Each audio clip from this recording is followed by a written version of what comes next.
Bonjour à tous, j'espère que vous allez bien. Cette petite vidéo aujourd'hui pour vous donner la correction commentée de l'activité que vous aviez à faire sur la dissolution d'un gaz. Donc on se retrouve dans le thème 1, la Terre, un lieu de vie, le chapitre 3, mélange et dissolution, l'activité 3. Je vous laisse prendre l'activité, prendre un stylo si vous voulez. Si vous avez besoin, vous mettez pause. Et dès que vous êtes prêts, on y va. Donc l'activité, elle se présentait comme ça. Vous aviez, comme d'habitude, le titre, quel est donc le gaz que vous buvez.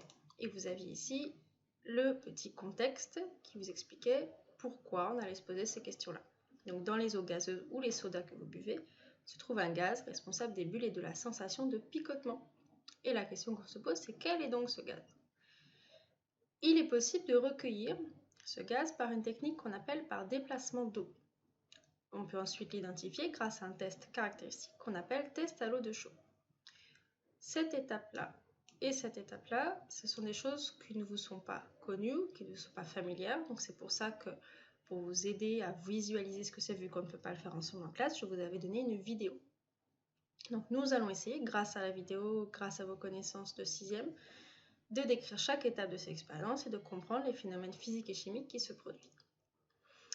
Donc, première question, première partie. Le mélange entre le gaz et l'eau est-il homogène ou hétérogène? C'est important qu'on se pose cette question, puisqu'on est en train de parler des mélanges et on a vu que suivant le mélange, on n'a pas la même façon de le traiter, on n'a pas la même façon, il n'y a pas les mêmes propriétés, il n'y a pas les mêmes conséquences. Donc, première question, quel élément vous permet de voir la présence d'un gaz dans l'eau? Donc là, c'était une question toute bête, toute simple, il ne fallait pas chercher compliqué. Comment est-ce qu'on voit un gaz dans l'eau? On voit un gaz parce qu'il y a des bulles. Donc ce sont les bulles, on essaie de faire des phrases comme d'habitude, ce sont les bulles qui nous permettent d'identifier la présence d'un gaz dans l'eau. Deuxième question, schématisez sur votre cahier l'eau gazeuse dans un bécher en légendant tous les éléments. Là, vous aviez toutes les connaissances. Vous avez déjà bu de l'eau pétillante, vous avez déjà vu vos parents boire de l'eau pétillante, donc vous savez à quoi ça ressemble. Et ensuite, pour schématiser, on a déjà vu ensemble plusieurs fois toutes les règles qu'il fallait respecter. Donc ici, je vous donne une proposition de correction. Donc vous avez le bécher qu'on dessine toujours de manière la plus simple possible. Vous avez ensuite l'eau. Je vous rappelle que l'eau, on ne la colorie pas en bleu parce que quand elle est dans un verre, elle n'est pas bleue. On doit tracer la surface de l'eau par un trait qui est bien horizontal et bien plat. Et vous avez aussi des bulles de gaz à ajouter. Donc pour ça, vous pouvez mettre des petites bulles sphériques. Vous en mettez quelques-unes juste pour montrer qu'elles sont présentes. Et évidemment, dernière chose, on légende le bécher, les bulles de gaz, l'eau. On fait ça donc au crayon, à la règle. Et si tout est bon, on continue. Le mélange est-il homogène ou hétérogène? Justifiez votre réponse. Donc ça, normalement, ça doit être assez clair par rapport à ce qu'on a déjà vu. Et donc la réponse, c'est un mélange hétérogène, car on distingue au moins deux constituants du mélange à l'œil nu. Souvenez-vous, un mélange homogène, on ne voit pas les différents constituants.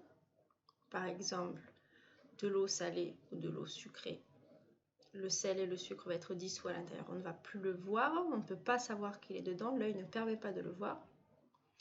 Alors que ici, on voit les bulles de gaz, donc on sait qu'il y a au moins deux constituants. C'est un mélange qu'on appelle hétérogène. Quatrième question, regardez la vidéo du début jusqu'à 3 minutes 45 et répondez aux questions 5 et 6. Pourquoi le gaz recueilli se positionne-t-il au-dessus de l'eau dans le tube à essai? Donc là, c'est une question qui fait appel à vos souvenirs de 6e. En 6e, quand on étudie la matière, on étudie les différentes propriétés de la matière. Pour essayer de commencer à la caractériser, à l'expliquer, à prévoir le comportement des différents objets les uns avec les autres. Donc là, la propriété qu'il fallait se souvenir, quelle caractéristique propre à chaque substance permet de justifier la position. Question 5, donc c'était la densité. C'est la densité qui peut nous permettre de justifier la position des deux constituants dans le tube à essai. Par exemple, en 6e, vous avez pu faire le test de savoir si vous ajoutez un objet dans de l'eau, dans un bécher d'eau, est-ce qu'il va flotter ou est-ce qu'il va couler?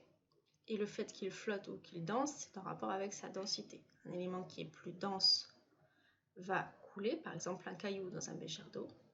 un objet qui est moins dense, par exemple un morceau de polystyrène, va flotter au-dessus. Là, c'est la même chose. D'après vous, dans un tube à essai qui est retourné, donc à l'envers, en haut c'est fermé, l'air et l'eau se placent comment? Donc ce qu'il faut penser, c'est quel est le plus dense, quel est celui qui va aller en bas, quel est celui qui va aller en haut. C'est assez intuitif, vous doutez bien que l'air c'est très léger, donc je mets des guillemets sur le léger puisque la densité c'est pas uniquement la masse, il y a aussi une question de volume, on en reparle juste après.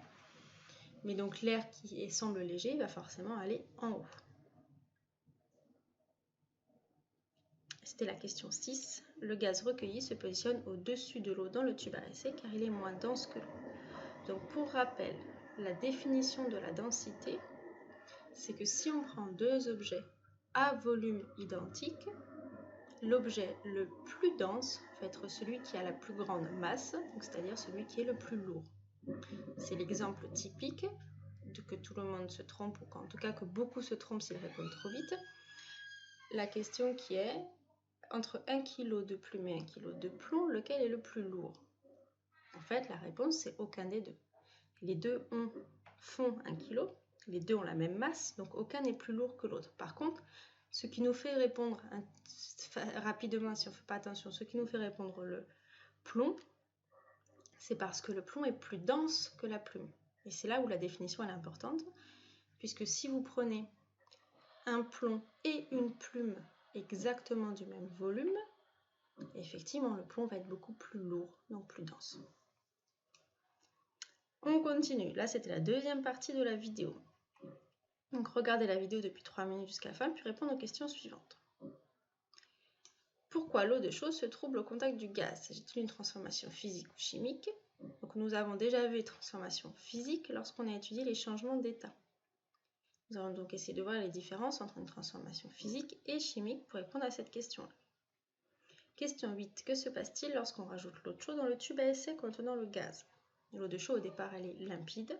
Lorsqu'on vient l'ajouter dans le tube à essai qui contient le gaz et qu'on agite, l'eau de chaux se trouble. C'est pour ça qu'on peut faire ce test, c'est pour ça qu'on peut utiliser l'eau de chaux comme un élément de test, puisqu'il réagit lorsqu'il est au contact de ce gaz. Question 9. Que nous apprend ce précipité blanc sur la nature des constituants? Ce précipité blanc, il nous montre qu'il s'est passé quelque chose, qu'il y a quelque chose qui est apparu, donc il y a un nouveau constituant qui est apparu à l'intérieur du tube. Donc, question 10. S'agit-il d'une transformation physique ou chimique? Donc, il s'agit d'une transformation chimique, car contrairement à la transformation physique, il y a de nouveaux constituants dans notre tube à essai final. Donc, par exemple, une transformation physique, ça va être lorsque le glaçon, qui est de l'eau à l'état solide, va fondre, devenir de l'eau à l'état liquide. Il y a un changement de son état physique, ça c'est une transformation physique, puisqu'on avait de l'eau au départ, on a de l'eau à la fin. Là, on a de l'eau de chaux qui au départ est limpide, on la mélange à un gaz, on agite et il y a quelque chose de nouveau qui apparaît, qui n'était pas présent au départ, donc ça c'est une transformation chimique. C'est ce que j'ai essayé de vous demander de faire à la question 11, faire une phrase pour définir une transformation physique et une autre pour une transformation chimique. Donc on peut définir comme ça, on peut dire qu'une transformation physique correspond à la modification de l'état physique des constituants au départ et à la fin, par exemple le glaçon qui fond. Une transformation chimique montre l'apparition de nouveaux constituants à l'état final. Vous n'étiez pas obligé de le faire mot pour mot, évidemment. On va faire ensemble après la leçon. Donc finalement, quel est ce gaz que vous buvez à chaque fois que vous buvez du Perrier, du Coca, de la limonade? Donc ça a été dit dans la vidéo. Le test à l'eau de chaux, il permet d'identifier un gaz en particulier, qui est le dioxyde de carbone, qu'on donne de formule CO2. C'est le dioxyde de carbone que vous buvez. Voilà, donc cette petite correction est terminée. Je vous laisse regarder sur Pronote le travail qui suit, qui sera à faire pour la semaine de la rentrée. Ça vous laisse le temps tranquillement de récupérer les corrections, de rattraper le retard si vous en avez, de vous mettre, de faire des pauses, de vous remettre dans le bain, etc. Essayez quand même de ne pas trop couper avec l'école, avec la physique, avec les enseignements, puisqu'on ne sait pas combien de temps va durer cette école à distance. Voilà, j'espère que vous allez tous très bien. Je vous souhaite beaucoup de courage pour tous les devoirs qui vous restent à faire. Je vous souhaite beaucoup d'amusement autant que possible pour ces vacances qui arrivent. Et puis j'espère qu'on se retrouvera bientôt.